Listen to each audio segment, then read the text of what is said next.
Bicameral meeting ukol po sa pambansang pondo para sa 2025 ay magsisimula na po ngayong hapon. Yung pong budget ng Office of the Vice President, maging yung kontrobersyal na AKAP programs ay inasahan pong bubusisiin ng dalawang kapulungan. May mga report at development na nakuha po dyan si Bombo JC Galvez. Sisimulan na mamayang alas 3 ng hapon ang bicameral conference meeting sa pagitan ng Senado at Kamara ukol sa panukalang pambansang pondo para sa 2025.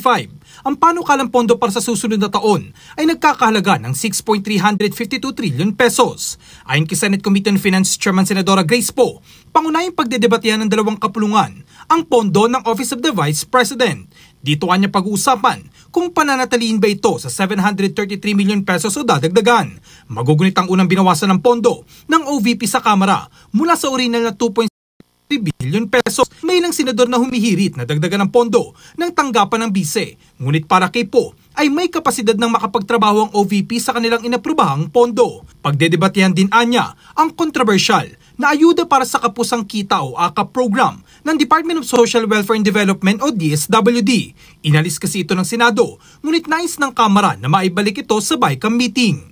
Ngayon, sa BICAM, pwede natin tanungin yung counterpart natin, anong justification ninyo. And even at the point from now until then, kung makakuha tayo, halimbawa ng formal request na hindi namin magagawa ito dahil kulang sa ganyan, tignan natin, banggain natin sa functions ng ng DSWD, ng DOH, ng DOLE, kung talagang walang mga programang ganon. Pero sa nakikita ko nga, so syempre, nandun na rin yung bugso ng emosyon, di ba? Gusto natin maayos ang proceedings. So katulad din ninyo, nag-uusap-usap muna kayo, ano ba mga itatanong natin sa ating press con? O pagdating doon, o sige, game. Bago pa magkaroon ng girian sa pagitan ni na Pangulong Ferdinand Marcos Jr. at Vice President Sara Duterte, sinabi ni Poe na nasa kanilang committee report ng 733 million pesos. Wala kanyang kinalaman ang naging asal ni VP Sara sa Pangulo para tapyasan ang pondo ng OVP.